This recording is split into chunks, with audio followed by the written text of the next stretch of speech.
What is up? Celtics win, force a game 7.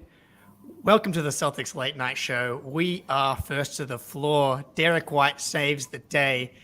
We're going back to Boston. I'm wearing the Red Sox shirt. I've got the Miami Heat, Florida bucket hat. And you will notice we have a slight programming change. Everybody in the chat, we have our New Zealand correspondent, Joe, and you've seen Bill Simmons and Dr. Bill. Now we have Jake's dad on the pod. Dad, how are we feeling after that?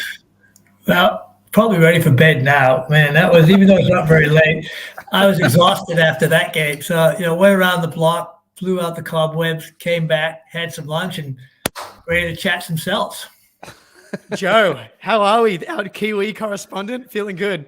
Oh, mate, that was gut wrenching. I had to fold the washing just to calm myself down in that last 5 minutes. Ugh. Yeah, but classic of the genre. Classic of the genre. I was gonna say, right, like only this team can go down 0-3, come back in dominating fashion, games 4. Game 5, honestly win wire to wire. And we all knew it. 98-88, 4 minutes to go. And then it's poop your pants time. Derek White saves the day. Like, obviously these crunch time issues aren't going away anytime soon. But Joe, I guess, I don't know, maybe we start with the last play. 3 seconds left on the clock. D. White's trying to get the ball in. He can't find anyone. He finds Marcus. And the rest is potentially history, right? I thought Marcus's shot was good. Out of the hand, I thought it looked really good. And it went halfway down, eh? And then, D. White, Derek White has been, the mistress on this podcast, a fan favorite of all Celtics fans all year, and one of the only Celtics actually hit a 3 today, but he saves the day. Well, first I have to say, as your dad, I'm not very happy you have a mistress, but if you're gonna have one, Derek White's the one, man. God almighty, he's been unbelievable. And remember, we were messaging, and somewhere, I think it was towards the end of the first half, I said, man, best 3-point game ever, because he wasn't scoring, but he was doing everything else. He's just been phenomenal this series.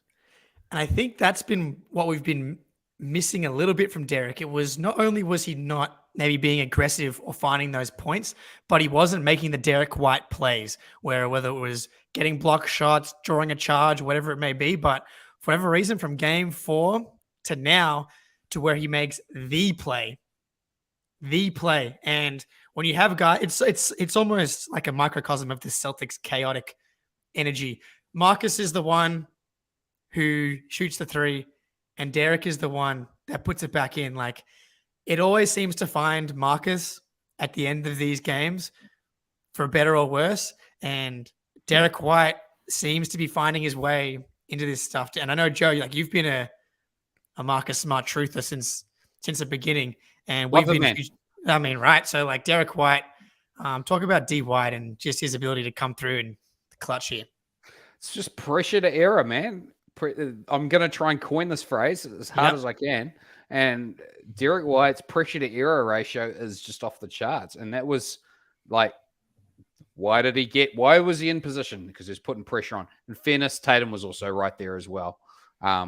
But, he also, it wasn't like a cinch. Like, if you're an NBA player, expect to make that layup, but he still had to time it. There's a lot that was going on, eh? And White, he's just always trying to add something positive to the team, eh? And I'm just happy for him. You see him crying afterwards. Yeah. Like that's actually we actually just saw the biggest moment in his life, probably right there. And it's pretty hard not to feel happy for somebody experiencing that in real time. I mean, yeah, Derek White, right? I feel like he's gone through a lot from this team, whether it was, getting traded at the deadline and really kind of struggling to really find himself and get comfortable within the offense. And then we saw this season, he was a third best Celtic. And then we kind of lost him there somewhere between game 4 of the Atlanta series and game 4 of the Heat series. But he's back. And I mean, you can't really ask for much more from D White here. So we'll just do a bit of a run through here, and we'll try and make sense of what happened in the fourth quarter. We're up 98, 88. And I didn't want to write it down in my notes, but I was like, we all know what's going to happen here. Yeah, I'm getting ready to I'm trying to get the big picture feeling, the big picture vibe from the game. And it was going to be like a normal kind of game recap where we can kind of go through step by step, first quarter. But now, because of what happened in the last 4 minutes, we have to kind of go in reverse. It's 98-88. And I write down, not a perfect game by any means. There was the defense wasn't good. We missed it. We left a lot of 3-point shooters, but they found a way to get it done. And it was ugly, but they still were wire to wire. It was pretty comfortable. And then Jimmy Butler goes into absolute grifter mode. And we can get into Jimmy Butler and how he has quietly been pretty bad since games 1 and 2, especially tonight. But once he got to the line those 2 times, it felt like he had that pep in his step. He gets to the line twice. And then we get the Jimmy Butler on Al Horford. They're down 1. Down 1, right? And then he gets fouled and it's the 3 free throws. He has Horford in the corner. He gets fouled. I don't think if anyone in the chat knows what the rule was, I'm pretty sure they were going to review whether it was a 2 or a 3 regardless. I would have thought they had to, surely. Right? I think they have to, right? Me too. Yeah. Because the ref definitely called it a 2, right? But yeah. And they were playing really good defense, it felt like, on that last possession. But coming into this game, I was like, can they survive a game where they shoot badly? And can they win a game in the clutch? And they were going to look, I think they technically won the game in the clutch. But substance over not form here, technically, though, man. because they didn't, but man, it felt like it. They got outscored how much in the clutch? Yeah, pretty got much outscored by 9 in the clutch. Yeah, or 8. It was hard to be. And that's what it's been the story all year long. And I don't think it's an issue that's going away. Nah. Clearly, I don't think not. They may win a title. Yep.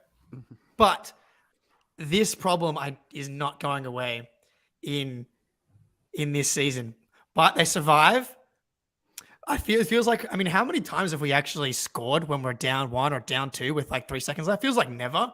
And I know, Dad, how many times? My brain actually went back to game 1 against the Nets last year, right? Okay. It's we did it. Now, there wasn't nearly as much riding on it, but it's that's what I went to. And it's they can do it. They can do it. I wasn't confident, but I had hope. Well, I was thinking that they were going to do the play where they get Tatum in the backcourt. The Philly one. The Philly one. And the Cleveland, he did it against Cleveland, as well, Philly as well. They did it a bunch of times. I wonder if there wasn't quite enough time with the 3 seconds. But I did not think that they had a shot at getting a clean look and getting a proper shot. I thought they needed to go to the free throw line. I thought it was get Jalen or Jason the ball or whoever it is, honestly, clean and get downhill and try and draw a foul. I thought, honestly, that was their only chance. We would shoot 1 of 2, of course. Oh, man. And honestly, if I was to ask you which player you trust the most at the line with the game on the line, who's your pick? Smart. Right? And any yeah. And Tatum rebounds. Yeah, go, Jad. Yeah. Well, no, and earlier, JB had missed one, and you messaged me, and I'm like, don't say that. And of course, he missed one just before Marcus. So those were two, right? He made the first though, so I thought, Yeah, he'll have the heebie-jeebies out of him, and he'll knock down the second. But no, I should know better than to trust Jalen at the line. Yeah. Well, look, Jalen goes 8 for 10 from the line. You can't. It's good enough. You can't. Yeah, but context, it was I know, kind of context, an important miss. Context matters, of course. I was like, so Tatum goes 15 for 15 from the line, right? He was the one who rebounded the ball on the wide open Duncan Robinson 3. And Tatum outlets it to Marcus. And I was like, that's fine. But in my head at the same time, I'm like, Tatum's been 15 for 15 from the line. I understand wanting to get the ball up the court, not risk like an 8-second violation, but you have a timeout in the pocket. I'm like, maybe you're the guy. Maybe just go to the line, let Tatum do it. I was shocked that Marcus missed it because you go, how do we get to 98, right? So it was teetering the entire second half. Like, firstly, we should have been up by 1 million. Thanks to which is also very Celtics, mind you. Of course, right?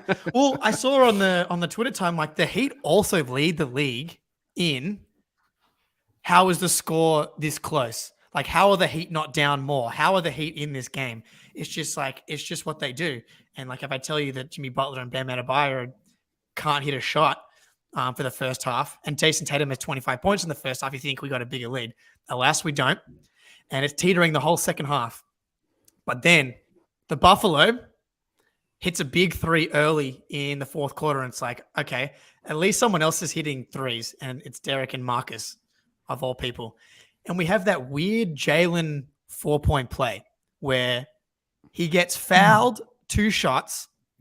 Yeah. Bam gets called for both a technical for hanging on the rim, but also a goaltend. So it was a goaltend, a technical, and an and one. Yeah. Have you ever seen a play like that? I thought it was pretty rough. I thought that was a bit rough. Yeah. Very. I thought, rough. And then there was also the play where Tatum got fouled. He got an offensive rebound and got pushed out of bounds. I was like, this doesn't feel that good. Like that. No. This is our source of offense as a friendly whistle. It wasn't. No, great. look, the basketball gods have kept us alive here. It's hard to not think there's like something supernatural here. And Dad, maybe we'll pivot slightly here. I'm wearing Boston Red Sox t-shirt right now. You have to excuse my ignorance, but this is a Nomar Garcia Parra t-shirt. I don't believe he was on the team. He wasn't. He got traded. He got traded that year for that season because he had been their superstar. Right? Yeah. And they got traded mid-season for a shortstop who's Orlando Cabrera. A better defensive shortstop than one other guy, and then that was it. And then the real, the whole Dave Roberts steal and all that. And there's a bit of Red Sox juju going on. I was watching. I always follow the Sox at the same time online. They won by 1 run today, so I took that as a good sign. Yeah. Well, so run us through where we're at in the 0-4 comeback right now, because I think before today you said today if we're following the same arc, then this should be a nail biter. Minky, Doug McDavid. Yeah. No, that was actually the same. That was today's game, but I actually went somewhere else with the Sox because everyone's talking about the 0-4 Sox, but in 07, which was our second championship, the Rockies, Colorado, obviously Denver, they swept the whole field before the end of the season in the playoffs. So they were sitting at home for 9 days waiting for their next opponent. So I'm thinking, they're going to be waiting 9 days for their opponent this year. It's going to be Boston. So that was my other positive Red Sox sign. So I'm looking at everywhere, my Red Sox juju. The signs are definitely there. Like when Derek Jeter and A-Rod were in the crowd for Game 4, as the Celtics are blowing them off the court, and we're going back to Boston. I mean, Joe, where were you after Game 4? And apologies, chat. Apologies, Dad and Joe. We're just going to jump around. See, look at this chat here. Classic cardiac Celtics. Like, you can't expect people that talk about the Celtics to have a brain that works at this point in the season, and especially in the aftermath today, right? We saw the stolen base moment tonight. I don't know. It's all up there. Where were you, Jay, in game So, 4. like, as in, like physically, like you mean like emotionally? And, I mean, if you want to let us know where you watched it, that's fine too. But emotionally was more what I was going with. was it? I don't think. Yeah. I think this is the difference between maybe this team and the Boston thing. Is it's like, and the original Red Sox comeback is like, there is literally nobody writing off the Celtics at all, and I was definitely. I feel like I thought it was an original observation. It clearly wasn't. I was like, man, if anyone's going to come back, it should be a team where the talent gap is this big. And that's how I felt then. But it's just no margin for error. And if we'd done taking care of business in game 2, we would have just. I know all games are all results aren't like independent of each other, but we would be the ones. No, you're right. Sending them home now. That's how little margin for error you have. Yeah, I was pretty dark, because it felt like I felt like they quit in the second half. Are you talking game 3 or 4?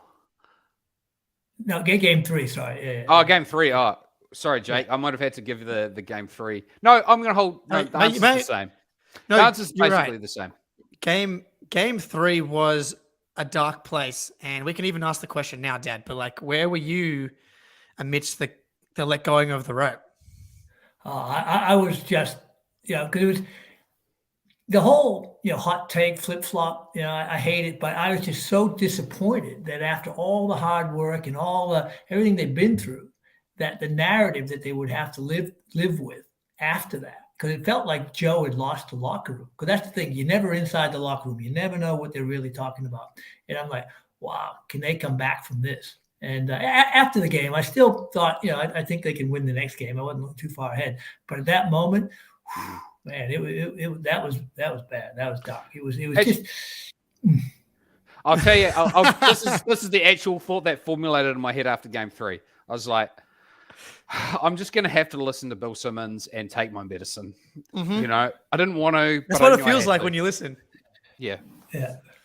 So, Dad, you've been feeding me Havlicek propaganda for months, especially now. I've probably started listening more over the past few months. I'm sure you've mentioned his name previous, but in comparison to JT and how they can be kind of similar, and how they are potentially vying for that third greatest Celtic of all time spot when it's all said and done. But we got a comment here from Ty. This is up there with Havlicek steals the ball. All of this is like, it will see, right? If it matters, like if it is on the same level. Yeah. Well, the thing that they do have some similarities is Havlicek was just an all-rounder, right? He was originally a six man in the 60s when the Celtics were unbelievable, but then it was his team in the 70s. But he could score, he could pass, he could defend.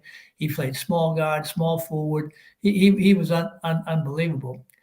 And he was the Iron Man. I think it was the 69 7-game series. He played like all but 4 minutes of the entire series. It was incredible. And Tatum hasn't played quite that much, but he's an Iron Man as well. Of all his skills, he is just out there. He almost never gets tired. He's just amazing. And in the modern day, there aren't many guys like that. Yeah, today, right? So he plays 44 minutes today. Jimmy goes to 46 minutes and 40 seconds. Like, the Heat are running on fumes as well, right? The Celtics are getting to that point as well. As far as the modern era goes, you're not going to find someone that's like a superstar, especially. You're not going to find many guys today that are playing as many games and as many minutes as Tatum. It's just a completely different world. But if you go back into Basketball Reference, once you were telling me this kind of stuff, and you look at Havlicek's minutes, he's just so far and away clear of anyone playing the game today. It's so ridiculous. But yeah, Tatum, we'll get to individual performances. So we have the Jalen 4-point play, and Horford was solid, but he had that play in the fourth quarter where he blocks Bam at the rim. Like, after an offensive rebound that we somehow gave up, another one. Yes, but yeah, another anyway. one. Yep. Yeah, actually, that's a good point. Offensive rebounding, what did it end up today? Because I felt like we lost it today. 12-17. Yep, 17-12. Yeah.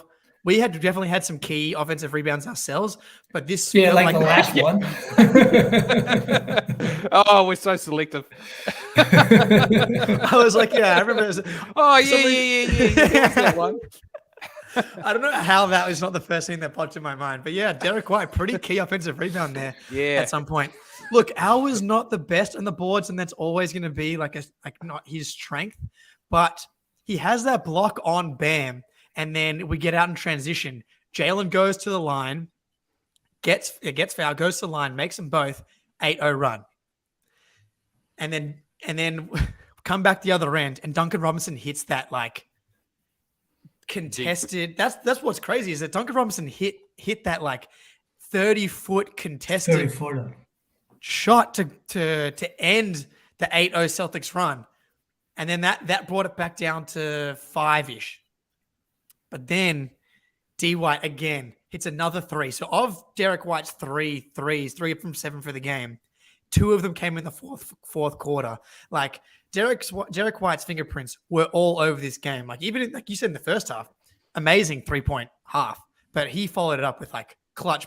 I mean, we're talking about clutch buckets. No one can make a shot. He hits the big 3 early in the quarter, hits this 3 to answer the Duncan Robinson 3, and obviously the game winner. But then Smart has the and one to put us up 98-88. And like Marcus, I mean, we can just talk about Marcus right now. 7 for 15, 4 for 11 from 3, 4 rebounds, only 1 assist, had 4 turnovers. Interestingly, a -10, which is the lowest of all Celtics. This is where single game plus minus can be a bit weird, but like I think outside of Tatum, and Marcus really kept us alive here, and again steps up in a massive playoff moment. Marcus giveth and Marcus taketh away, but Marcus giveth more than Marcus taketh. So, yeah. I mean, he had some errors. I think Robinson got that 3 because Smart way overhelped on a Lowry drive, and you should never help one pass away, is what I'm told. But he did off of Robinson. And that turnover where he traveled, where he jumped in the air. Oh my God. Like he really had some shockers, but then his 3-point shooting in the third quarter really it felt like he had a lot of those shots that felt like, oh, this might be the shot that kicks off the game-winning run. Never quite happened, but yeah, man. He was 7-15. Yeah. To Dave D in the chat, where's the other dude? Ben is has some family matters to attend to today, so we're joined by our New Zealand correspondent and Jake's dad today.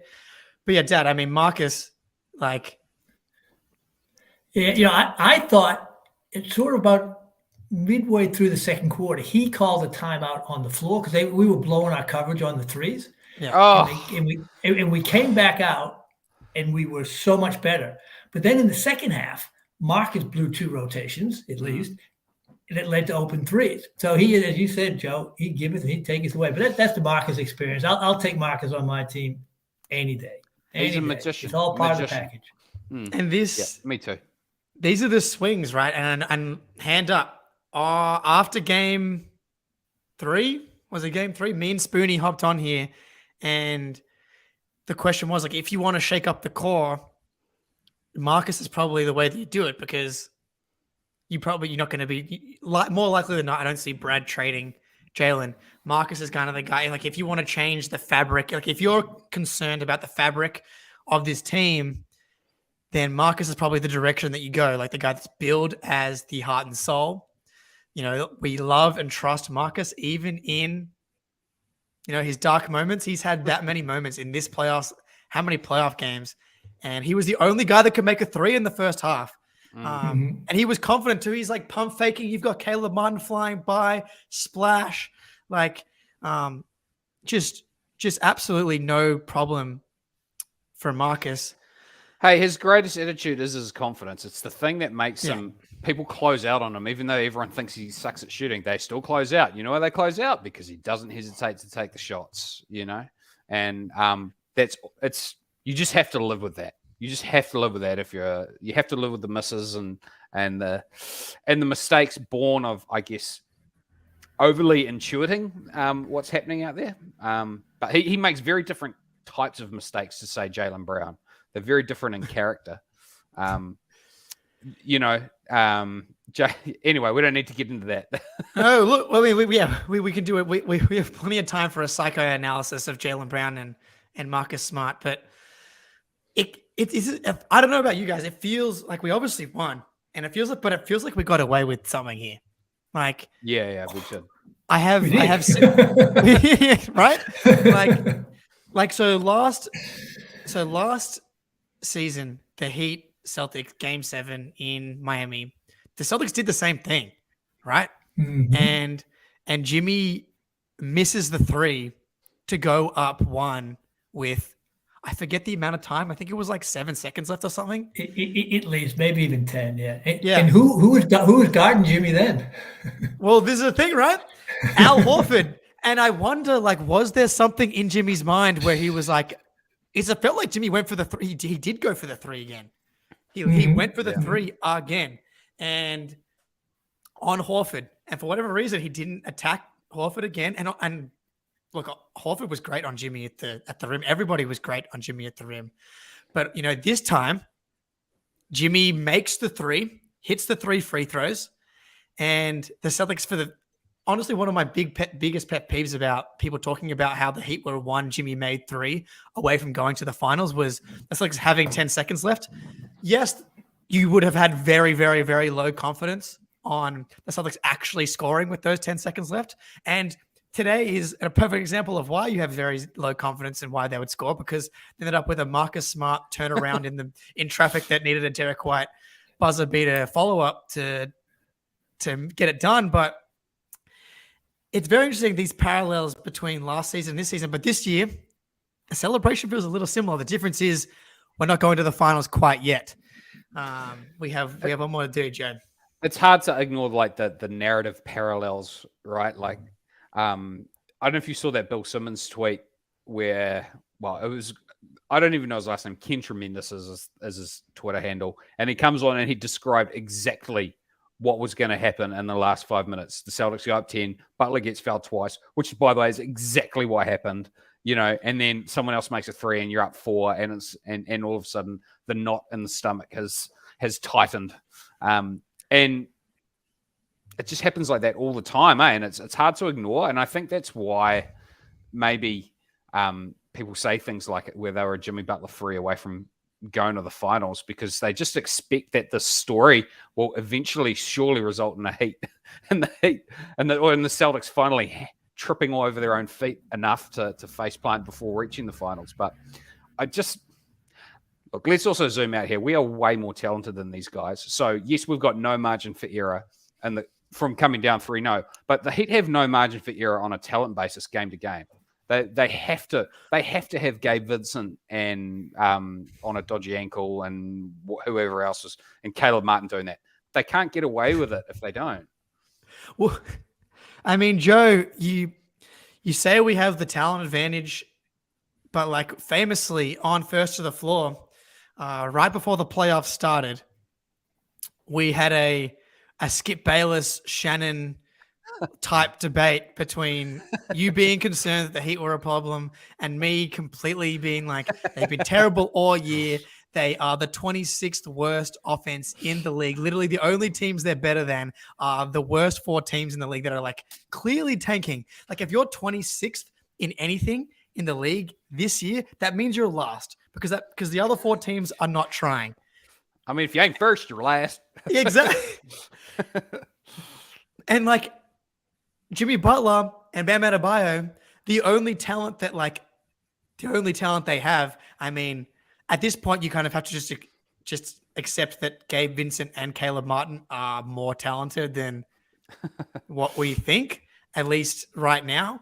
I don't know. How did you know? How did you know this was going to be a problem?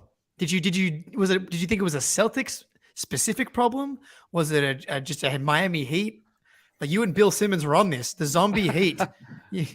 Maybe the only reason I knew is because I listened to Bill too much. I just first name basis him. For me, it's at least 60% the nature of the Celtics. They can beat themselves against anybody, right? And if they go to the finals, they'll blow at least one game that they shouldn't have blown. It's you just pencil in. We got to win 5 games every series, you know.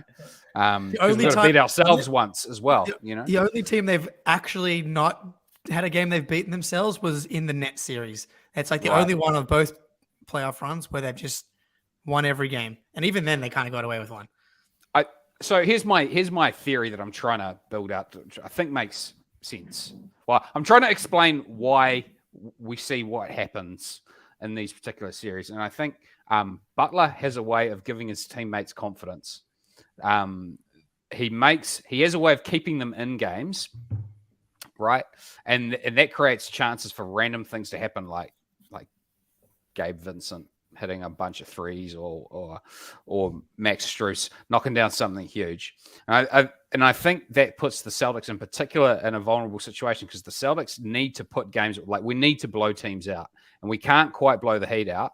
And then the Heat are in a situation where they have a player and a coach that gives them more confidence than the Celtics counterparts, you know, than Tatum and say Missoula give our boys.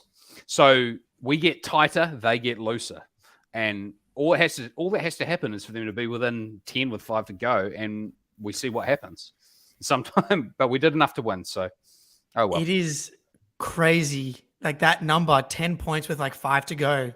It almost like, yes, the Heat are great in that spot, and you saw the stat today. The Heat had, I forget exactly the number. It was like 3 wins down by 10 or more in like the last 5 minutes in the fourth quarter, and it's like teams are some crazy percentage losing and winning, except for the Celtics winning those games and the Heat losing those games. So there's this cosmic alignment where the Celtics' worst stuff comes out and the Heat's best stuff comes out.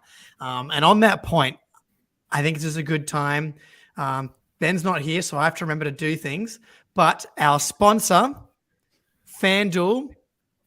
Now, there's a lot going on, obviously, going into Game 7. Be on FanDuel right now, FanDuel.com/Boston. Get a $1,000 no sweat first bet. The exclusive wagering partner on CLNS. It was a 10-point game, and I called up FanDuel, and the Celtics were 26-1. What did you do, Jake? Doesn't FanDuel know better? I can't believe it. So I look and I'm like, what is – so look, I put $15 on it, and I was like, this is an emotional hedge. And you're not my son. My God. I know. Dad would never do something like that. But because it's one, I know what's going to happen. Yeah, and, totally. and it's a good bet. And 2, I need protection. And this is the best value protection you're going to get in the league. And going into Game 7, unsurprisingly, like the whole entire playoffs, FanDuel has the Celtics at -8, 8-point favorites going into Game 7. I don't know what you want to do with that one. If you're like me and a coward, you're probably going to bet on the Heat to provide some protection. Well, the thing is, you think about it, the -8 makes sense because the Celtics are going to either they win by more than blow 10. Them out. We're okay, and if it's less than 10, well, we know what's going to happen. It's either going to be a loss or it's going to be what we just saw, right? Yeah. There's the Game 3 outcome where the Heat beat the Celtics. Well, they blew them out. That feels like the anomaly, right? There's 3 outcomes possible. It's Celtics blow them out, Celtics survive, just survive. Like we just rescued you from a desert island and you're on your last breath like tonight. And then the Heat just win the close game. Those feel like the 3 outcomes. Exactly. So that's FanDuel's strategy. So they got 2 out of 3 going for them. Yeah. PSA, don't get me. FanDuel knows what they're doing. These betting companies are very aware, and they're most likely going to take your money. But you got the no sweat first bet, so at least you get some bonus great promo, bets. Jake. Great promo. At least you get your bonus bets back.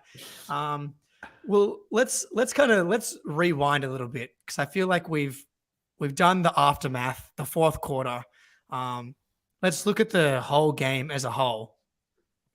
Jason Tatum was the story of the first half, I think. He went to, I don't know, this is just eliminate. I mean, this has been Jason really for the whole series outside of game 3 has been so good. Like game 5, people said that was his best game because he had like the 21, 11 assists, 8 rebounds. But today, he only ends up with 31. 0 for 8 from 3. Yeah. Only 31, 12 boards, 3 of them offensive, 5 assists, 1 steal, 2 blocks, 3 turnovers, which I think, honestly, if you get Tatum with 3 turnovers with this kind of usage, you kind of live with it. One of them was a carry call, which I actually thought was pretty dodgy. Even as a carry call, I was like, I don't really think that's a carry. Well, it's like, if that's a carry, then like in game 6 or elimination game, if that's a carry, then how many carries are there every game, right? I don't know. So like, it wasn't a Ja Morant carry. He wasn't doing I think we on balance we did pretty well today, but that was not a carry. Yeah, I think the refs. Side tangent, but third quarter, the Celtics are in the bonus with like 9 minutes to go, and that whole quarter was just like that was a survival test as well, because they were just getting to the line over and over and over again. Grant Williams was committing dumb fouls, but Tatum, I mean, at this point, he's put together like a really, really impressive playoff run, a really, really impressive series outside of game 3. And if some other guys turn up in games 1 or 2, then we win one of those games and we're probably not in this position we are right now. But today, the 3 ball's not going, but in the first half, he has 7 for 13, 0 for 4 from 3, but 11 for 11 from the line, 4 rebounds, 2 assists, steal and 2 blocks. Dad, that's the Tatum experience. It was the all-around game, right?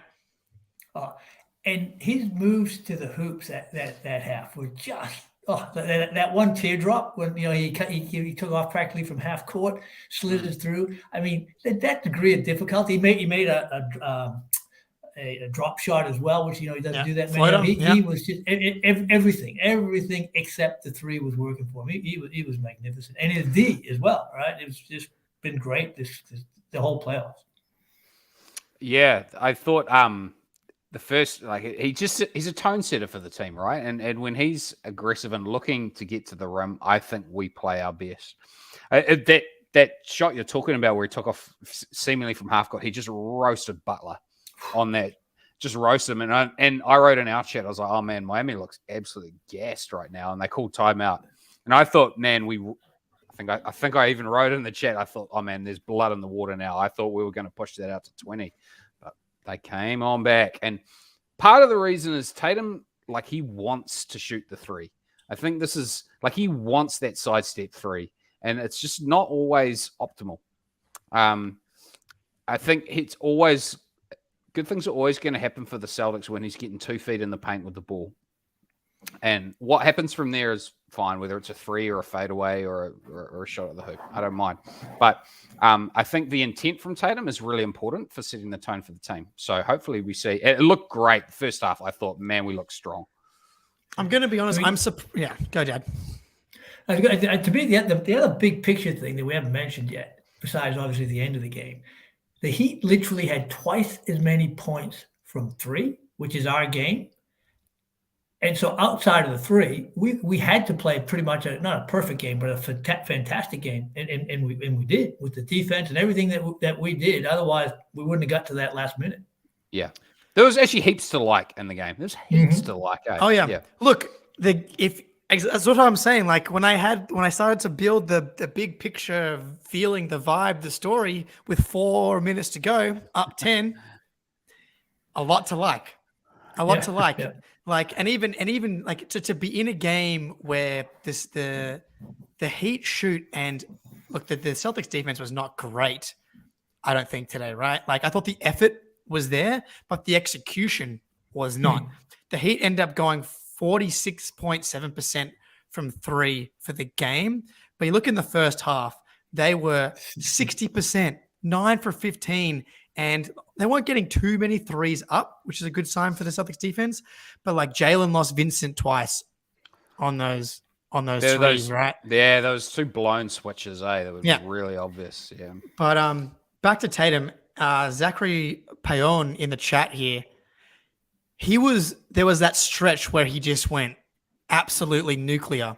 And rarely does Tatum go that level nuclear. Honestly, the first half in this game looked very similar to the first half against Philly in that he didn't actually take that many threes. It was all downhills, a few mid-ranges. I don't understand where the mid-range is, like why it's a zero factor for a lot of the regular season, for some early playoff games, but it feels like when it matters, when chips are on the line, he gets to the mid post. We've been seeing a lot more of the mid post, and if you've been paying attention to this show in particular, I've been calling for Tatum in the post all year long, and especially in the clutch, because it's like Tatum can get to at least the mid range. It's like not a bad shot. He can shoot over literally anyone, including Jimmy Butler. And he had that stretch in the second quarter. Jimmy had those 2 fouls, and Tatum was just working him, absolutely working. Or was it the second quarter? Tatum was just mid-range over Jimmy. And then down the other end, it was like he stonewalls Gabe Vincent, fade away over Jimmy. It was just like Tatum was just dominating on both ends. And I think that's what makes Tatum special. Even when the threes aren't going in, it was everything else. Yeah, you remember I think it was in between his second and third season, he, God help us, went to see Kobe for a week, and Kobe tutored him. And then the next season, he went too far into the mid-range game. Well, I hate to admit it, but right now I'm thanking Kobe because it paid off. Yeah, there's definitely a middle ground there somewhere, Joe, right? Mm-hmm. Like there's no reason he needs to be only at the rim and only threes. Like he's able to get very clean looks and bully guys into that like 12 to 14 foot range. Yeah, we're just trying to reduce variance, right? And especially when you're up 10, man, you just need like you particularly then need low variance offense. I don't know why they went out to get him at the elbows against the zone. Yeah. Seemed like Horford was the guy that was flashing. Yeah, good and call. Also, they also struggled, I think, because he went zone when Rob Williams was out there in the first. I think he was still out there at the time, and that really we seemed to struggle against the zone with Rob in there. But I'm fine. Like I like the fadeaway as long as there's been pressure on the hoop first. It's sort of like that's the price. That's the buy-in. That you've got to meet the ante, right, before you can go to your fadeaway. And as long as he does that, I'm cool with it. But yeah, I think that just for whatever reason, I just think it gives you confidence when you know the defense has had to react to you and you've forced it to do something it doesn't want to do. I just feel like the shots go in more. Yeah, I'm with you. Philip Hart in the chat here. Can we talk about Joe's challenge to turn 2 free throws into 3? We kind of touched on it. We're pretty sure they would have reviewed it anyway. I haven't been able to find anything online so far, and obviously we're doing the show, so I'm not able to see everything. It feels like they were going to review it anyway. Like if Tatum, when Caleb Martin had that shot, there was a ruled a 2. They went back and reviewed it and made it a 3. I think it would have been the same thing. So I still think it was a good challenge, and I love that Joe saved his challenge for as late as possible. We'll get to Joe at the end. I was gonna go on a Joe tangent, but we'll stick to the players for now. I mean, any closing thoughts on Tatum here? He has been ridiculous over the past 3 games now, and I don't know what it is, but when the money's on the table, he seems to just like hit whatever that ceiling is. He's like right there when it really matters. Tatum seems to be there. Competitive dude, man. Competitive dude. Yep. And I think it's because when all the chips are on the line, he plays good D, but the D and the rebounding, everything else goes to another level, and that helps just elevate the rest of his game a little bit. I think so. When you're that good at everything, man, he's unbelievable. It's those little. I mean, we've talked about it before, but when he's like dribbling the ball hard, like when he's being physical, like everywhere, when he's rebounding hard and he'll bang, slap the ball right. Like when he catches a rebound, when he's in that mode, that's when he's definitely his most effective. Yeah, and I mentioned it like a few episodes ago, but Anthony Edwards was on some video, and someone asked him like, who are the guys in the NBA that like you don't realize are big, you don't realize are strong, and he was like, Tatum on the screen looks like he's tall and like he looks more KD than he does Giannis, and then you get into the game and you're like, oh, this dude is 6'10" and built, and when the chips are on the table, it feels like, as he said, that like he just exerts that frame, that Giannis-ness that he truly has, the length, the strength, the athleticism, the IQ. He exerts that on the rest of the game. And for whatever reason you see, and look, I'd much rather see it in elimination games than in games 1 and 2. I'd much rather him be Jason Tatum than James Harden, where James Harden likes to perform in game 1 as opposed to, well, we got a quick question here. Jake's dad, Pierce or Tatum?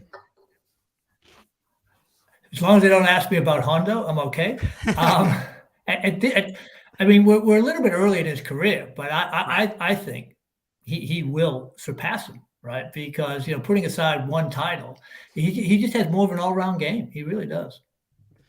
Oh, you can jump in here as well. I mean, contextually, who would I want generating offense in high leverage situations? It's still Pierce for me. And I think that's fair. I think Pierce was probably a slightly better playmaker, if memory serves. But I think every other area of the game, I think Tatum's superior. He's just bigger.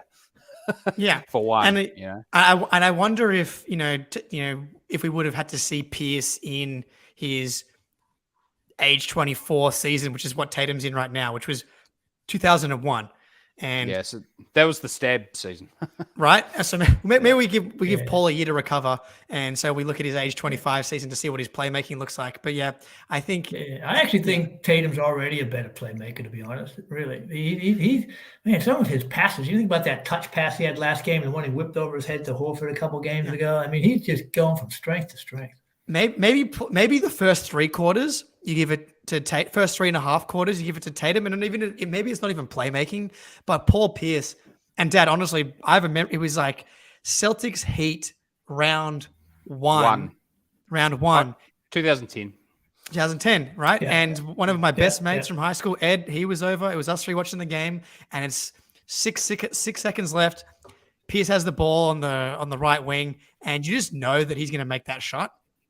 Tatum, I agree. Yeah. Right. Yeah. That's probably the biggest difference. But to be fair, Pierce is literally half a decade older than Tatum, right? Yeah. So and that, I think that should excite you as a Celtics fan. Like, as good as Tatum is right now, like once they blend that athletic peak with the skill, the experience, the understanding of the moment.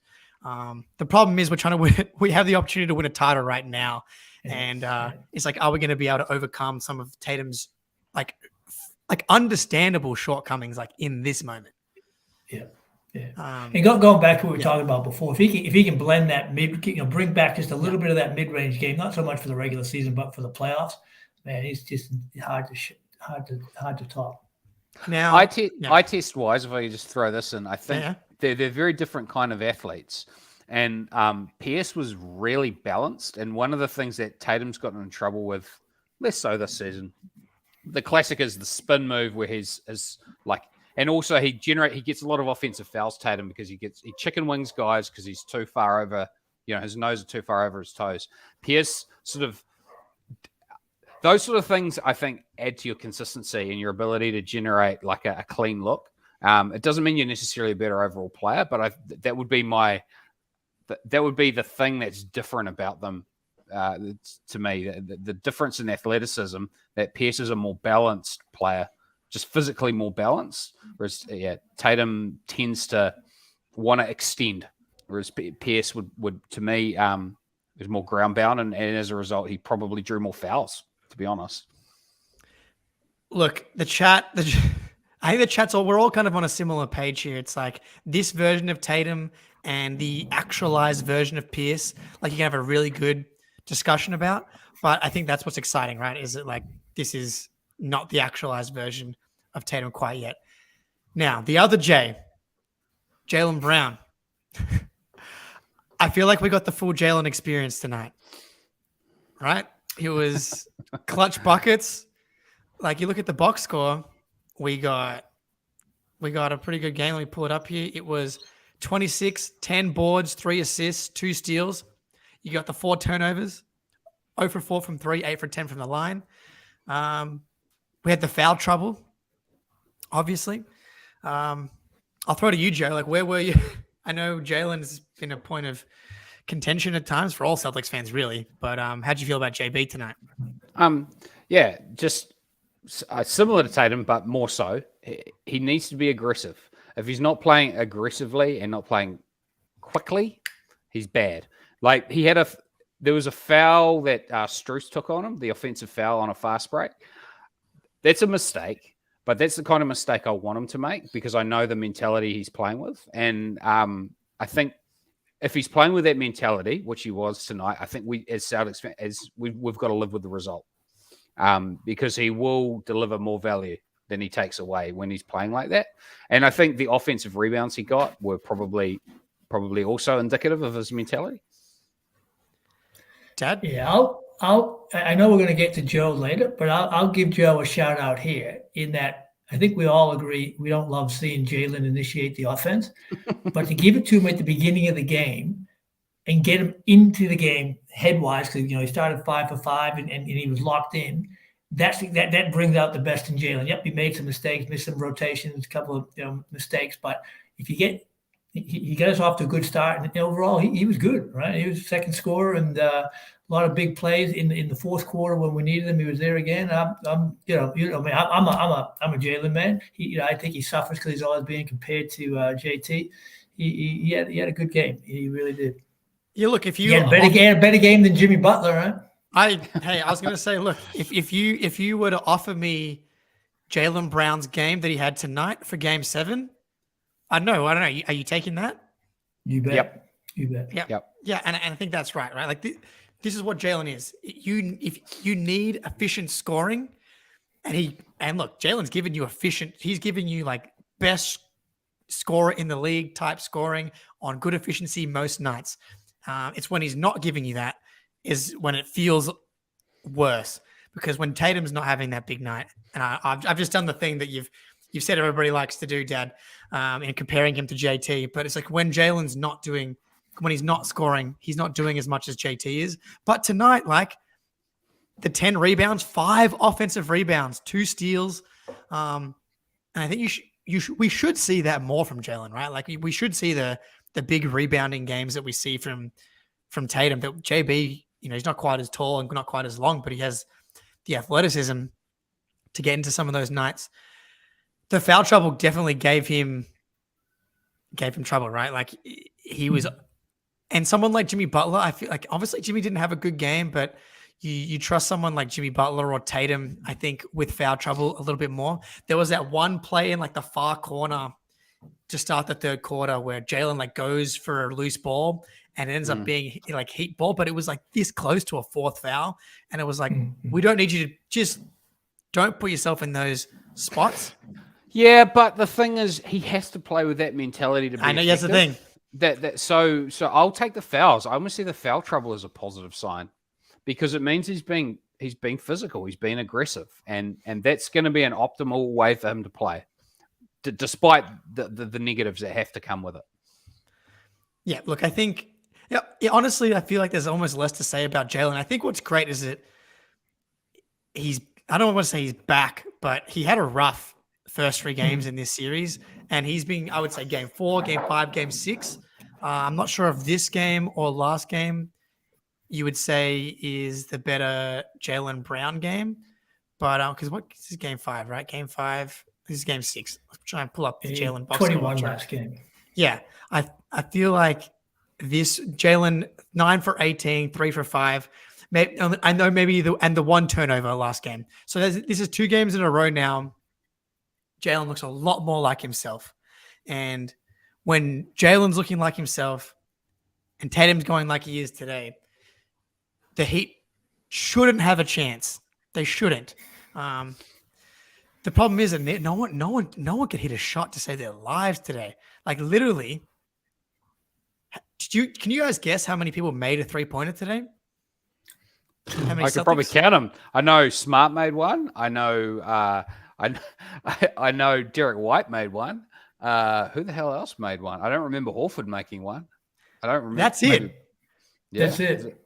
That is it. The Celtics went 7 for 35 from 3, 20%. Marcus was 4 for 11, and Derek was 3 for 7 from 3. Like, crazy. So it's like if we can, we haven't had that one, we haven't had that one Jalen game, and like he was efficient because he was 9 for 16, but we haven't had that game where he's also going from 3 and on high volume. Like he was efficient in game 5, but we haven't had that high volume yet. So if we can get him going into game 7, like as we trend up here a little bit, I think that could be the moment. Look, I mean, if you guys want to throw anyone out here, please do, because I feel like we've done Derek, we've done a little bit of Marcus. Spoke about Al, a little bit of Al. He didn't score much, but man, he always gotta love his D. Without him, I've heard you say he struggled against Bam, and Bam was pretty tough on the offensive boards, but in terms of not letting him score, he did a good job. Yeah, he's both Rob and Al feel like they've settled into this matchup a lot better against Bam. And Al, this was, I thought, his best defensive game on Bam. Looked a lot more comfortable. Like you look at Bam's stats from tonight, and he is 4 for 16. Like that is a disaster, obviously, if you're a Heat fan. And Al was right there. It's his game 3 showboat and coming back to haunt him. So I'm happy about that. Joe, what were your thoughts on Al tonight? I mean, there were 2 occasions I can think of where he just kind of fell asleep at critical junctures. One was where he, against the zone, he caught the ball in the post. It was kind of an awkward catch, and he controlled it, and then someone stole it from behind. I felt like there were a couple of moments tonight where he just needed to switch on a little bit more. But he rebounded to me, despite the amount of offensive rebounds we gave up. He still rebounded, at or above his usual standard. I think, okay, just a body position thing. It's like a posture thing with Horford. To me, he's a little too, okay, no, I do. This is extemporaneous, but. Well, no, because I'm with you. I have a thought, so you go. He's too upright.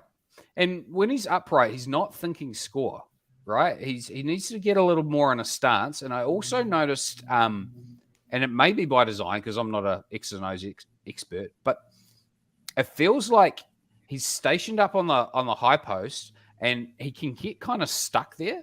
And that really gums up, like nothing gums up an offense more than somebody just standing at the top, right? Because you need that person to cut in order for somebody to fill to the spot that they just vacated in order to create a moving target for a pass. And there'll be some of my little critical comments about Al. But remember, we won, and we certainly weren't losing because of Al.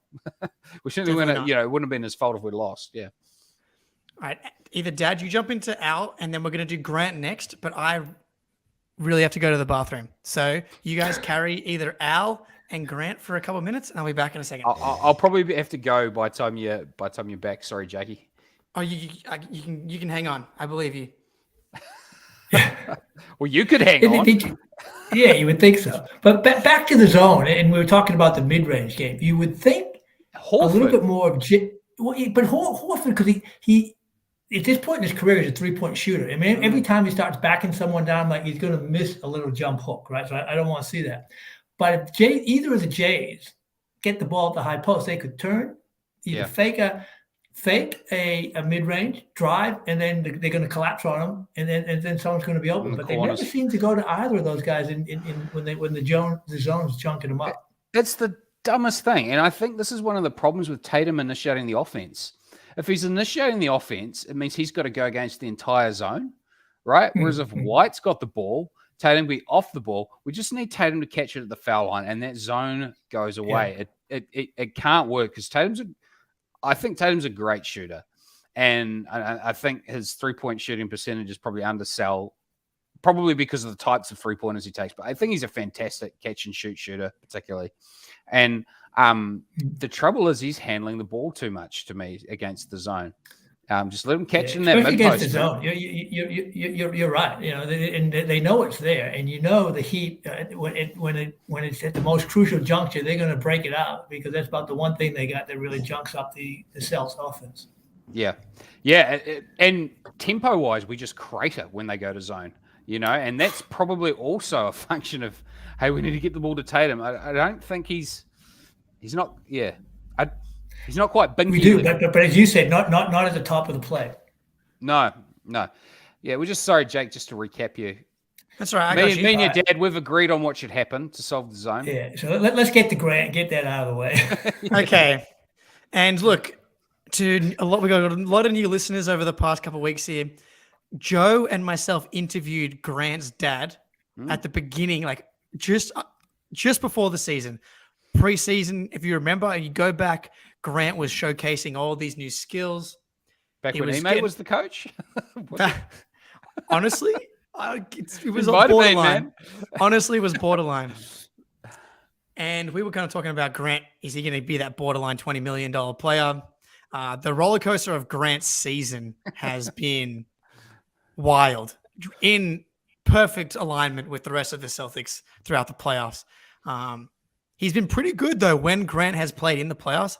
I honestly thought this was probably his worst game, though, of games that he played in the playoffs. And I think that's just he is a role player. And now that Brogdon's out, you're relying a lot on Grant today, and it just wasn't happening for him. Where were you on Grant today, Joe? Man, he's got to make shots. I think, especially when we're struggling from three, we do rely on him. He missed an early corner three from memory, and just didn't seem like. Yeah. Maybe he needs to make an early one to feel confident, but that foul where he just bulldozed through Adebayo like he was trying to, get a fresh set of six. Yeah. He makes some dumb mistakes for such a smart guy. Him and Jalen aren't like too far apart brain type wise. Smart guys that just can't help but do dumb stuff on the court. What I think happened is, because he had such a rough go the second part of the season and the beginning of the playoffs, once he got to go, he was really playing within himself. It may be this game because he knew Malcolm was out. He's like, I got to do more. Right. And he forced a couple of shots, and they weren't good shots, and they obviously didn't go in. And then maybe he tightened up, and he kind of spiraled. And that's where I thought that was my biggest complaint with Joe today is he doesn't make those in-game personnel. This guy just doesn't have it today. And I thought he should have gone to Doogie earlier and given him a shot, especially because no one else was hitting. You're the first person I've heard use that reference, but I love it. Doogie. Me and Dad have been calling Hauser Doogie for a while now. That's an OG thing. You got to be pretty old to remember Doogie Howser, the little redheaded. I got the reference. Yeah. Sam, teach me how to Doogie Howser. Yeah. Well, yeah, that's the tricky part is that they're at like 6 guys plus Grant now, which is how many do the Heat have? 1, 2, 3, 4, 5, 6. They have Jimmy, Caleb Martin, Bam, Strus, Vincent, and then it's Duncan Robinson, Lowry, Zeller. Lowry worked well for us tonight, I have to tell you. Lowry was definitely more bad than good throughout the series. Outside of game 1, where Lowry was like 4 or 5 for 6 from the field in the first half, and he hit those ridiculous shots in the first half. Since that first half of the series, he's been like pretty bad. So if you're the Heat, you're kind of on like 6.5 guys as well. So I wonder, because he did throw Hauser out there for 1 minute and 50 seconds. And it's like, how do you, and I understand, right? Obviously, like it's games, like he's not going to be on a short leash, but like, can you just commit to giving Hauser as soon as Jimmy Butler goes to the bench for the first time, that's Hauser's stint. And it's like, if it works, maybe we can go back to it again in the second half, but you have to at least be like, we're going to try it for 4 minutes at home should be more comfortable than doing it on the road. Yeah. Yeah, or if Grant comes out and is having a good game, stick with the 7. But it became obvious that something got in his head, and he just wasn't going to have it today. And just could have, especially because I think the threes weren't dropping. Just having that other shooter out there for a few minutes when we were really struggling might have helped. Yeah, that would have. Yeah, maybe that's the move, right? It's just because it was obvious today. Grant didn't look quite the same. Didn't quite look as comfortable. Didn't look as within himself is the perfect way to describe it. But yeah, so if Grant looks like he's going off the rails, then maybe you give Dewey a crack there. Robert Williams III, pretty good. I mean, defensively, I feel like he's really settled in. And this is no more evident. You look at the Heat shot 46.7% from 3 and 35.5% from the field overall. That's because they could not make anything in the paint. And I think there was definitely some makeable shots by Jimmy and Bam, but Rob has them thinking. Rob is all over the paint. He's contesting everything. He's staying down. As soon as you stay down on Jimmy Butler pump fakes, that completely takes away like half of his offense, it feels like. And it took Rob 3.5 games to figure it out, but he's seems got to the have memo now, man. There's a position right? I can distinctly remember where Butler threw like 3 pump fakes at him, and he just stayed down. So kudos, Bob. Well done. That's great, Bob. Big dunk, Rob. We had that incredible finish where Tatum was on that run, right? And he throws the lob to Rob and Bam. Shocking pass. Oh, well, I think Bam got a finger on it. I mean, it was look, I think this Celtics team clearly terrible at throwing lobs because we have like one of the best lob threats in the NBA and inexplicably cannot find him. Cannot find like Bam, right? He's constantly getting those looks at the rim, but Tatum finds him, and only like how many guys can catch that lob after it's deflected and he has to change his course of a catch to throw that down. Yeah. So Rob, I feel like had a bit of an up and down playoffs, but the last few games and today he plays only 17 minutes again today. And I was like, when Grant was struggling, it was like you have two options. You either go to Hauser or you go to get double bigs. Like if you're going to go to another guy. And I was like, maybe you try double bigs because it gives you the rebounding and some defense. I don't know what you thought of Dad, what you thought of Rob, and if you want to see more of him, 17 minutes, or if they could have gone to him more today. Yeah, well, because he was never going to play Hauser, they could have used a little bit more of him. He was great. That fourth quarter, I think he made one of those slightly fall away bank shots, which he almost never takes in the first half. And in the fourth quarter, when we needed it, it was like, yes, didn't go. But no, he had a good game. He's been playing well. He's not quite the game changer we were hoping for, but he's playing. I'm pretty happy with the way he's playing.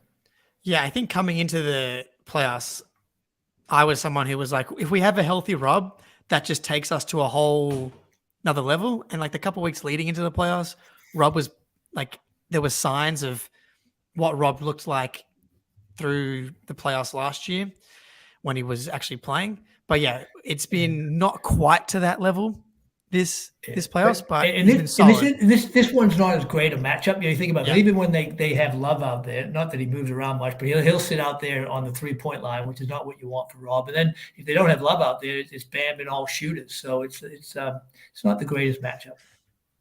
I will say, I wouldn't want to jinx anything, but the best way to defend Denver is with someone like Rob. And let's not go there. Yeah, don't jinx it, man. Don't do that. Boy. All right. So I feel like we've hit most. I mean, there was not a lot of players to hit, and not a lot of players actually played. So Joe Mazzulla, mate. Sorry, the redemption. Guys. You got to run. You run, Joe. It's been a pleasure. All right. Enjoyed it. Nice to meet you, Jake Stead. I believe the Celtics will blow. Thanks, Joe. Likewise. Blow them out. Yeah. That's the prediction. Look. Yeah, man. All right, Joe. It's not bold. It's just like that's the only way they'll win. Yeah. All right, Big Joe. Yeah. Good to see you. See you. See you later.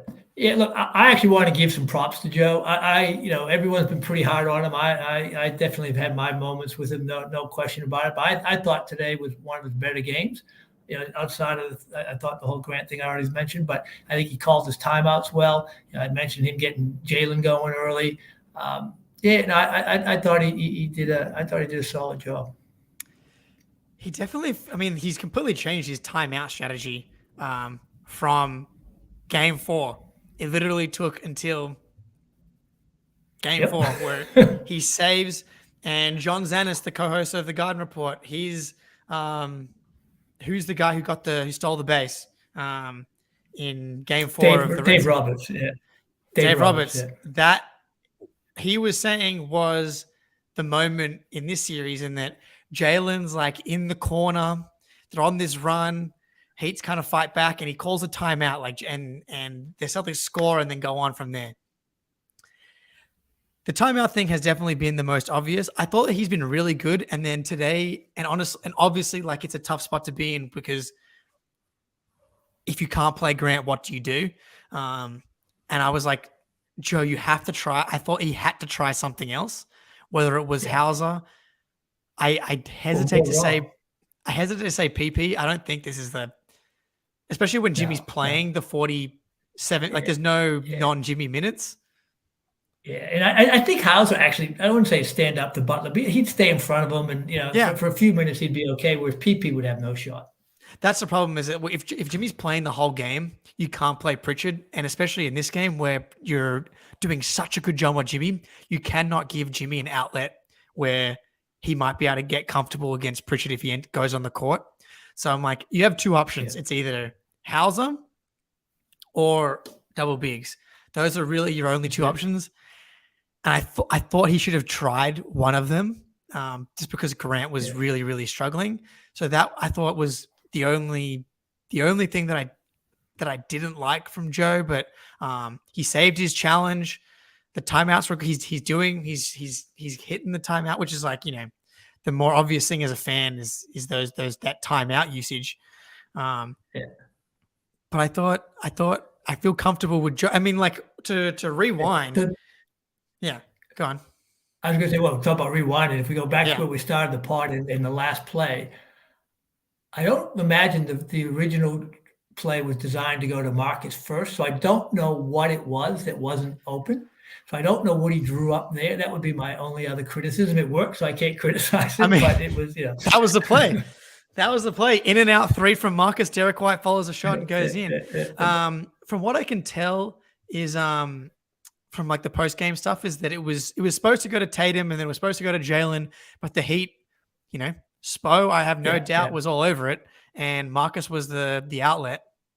And so sometimes, look, when there's only 3 seconds on the clock, if the opposing team shuts down what the play is, and you're kind of stuck. But if we rewind, where I asked you this before the game today, and it was, how much did your opinion change between the end of Game 3, specifically with Missoula, we'll start with, and to before Game 6? Like, where were you after Game 3 with whether or not you wanted to keep Missoula, and then did it depend on how Game 6 went? Like, where were you with Missoula and keeping him? Yeah. Now, for me, after Game 3, I have to say, because I thought, man, he's going to have to go because I think he's lost the locker room, right? 34 years old. They let go of the rope. Al and Marcus are jumping into the coach's chair on the sideline. And I'm like, man, I hate to say it, but I think he's got to go. And then since then, he hasn't lost the locker room, obviously, because these guys are playing their backsides off and they've won 3 in a row. And I'm back to, well, if they keep him, and I saw something today where 3 of the assistants are probably going to go join Emmy in San Antonio. What assistants? I don't understand that report. I'm not too worried about who they are, but I'm just saying he's going to have to rebuild his bench, and he's got to bring in, not that I would want D'Antoni, but he's got to bring in someone who's been a head coach before to be, to whisper in his ear. And if he does that, then I'd give him another go. But again, the one thing we don't know, And Brad probably has a pretty good idea of what happens in the locker room and how they all relate and what the Jays think of them. And that's what it comes down to. Yeah, right. Like and Tatum's probably been the most supportive vocally than anyone with how much he believes in Joe and how much of that is just Tatum. Because what are you going to say in the middle of the playoffs? Like, we support Joe, and honestly, like, it's not a hard thing to do from a leadership perspective. But how many players you look at Embiid and Harden when they get asked tough questions about Doc after tough losses? There's some shots that get fired, but like Tatum to be like, I fully support Joe. I think that the tricky part is like, you got to find the right coach where it's like, if the Celtics lose 4 games in a row or 2 in a row to the Magic, what is the coach where all of the media is not going to be like, fire Joe and move Frank Vogel, for example, to the front? So it's like this, you want more experience on the bench, but you also like don't want a situation where if things go badly for 2 weeks and if any time something bad happens, everybody's calling for Joe to get fired and to promote the guy from behind him. And the other thing they often say, having someone who played the game, not a star, but played at a reasonable level, been through the wars. They tried it with Evan Turner, he didn't work out. One of those guys as well. Because really, they don't have the experienced guy, and they don't have a player on the bench once Stoudemire left either. So. Yeah, well, so we've got Zachary in the chat again here. Eddie House or Scalabrini on the staff. Look, I would love Eddie House on the staff. The problem is, I think his current job with NBC Sports, and I know for sure Scal's job is going to probably pay him more than an assistant job, and it's way easier.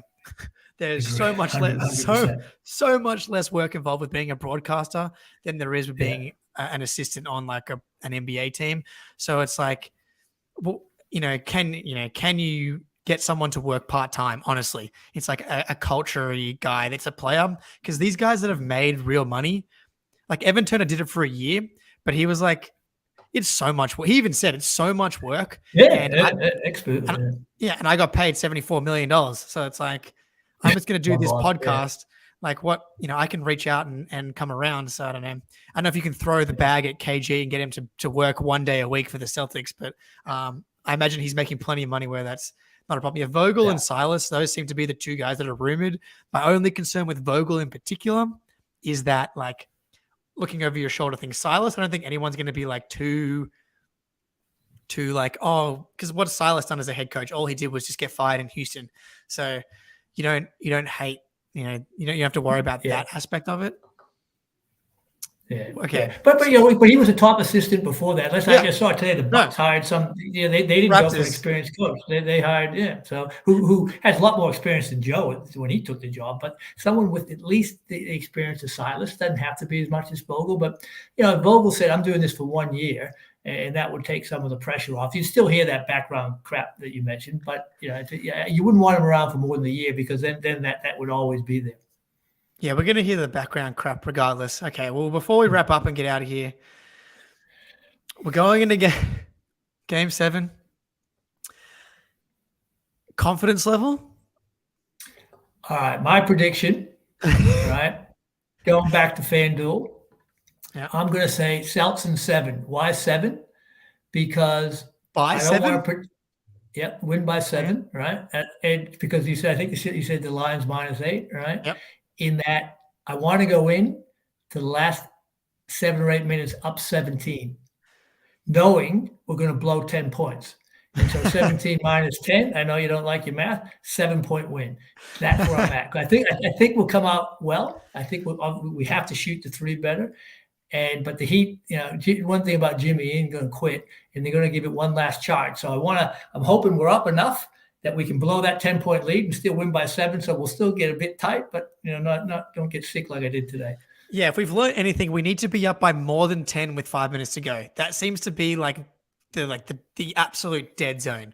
Like if we're up 10 with 5 minutes to go, that is just not enough. So it needs to be more than that.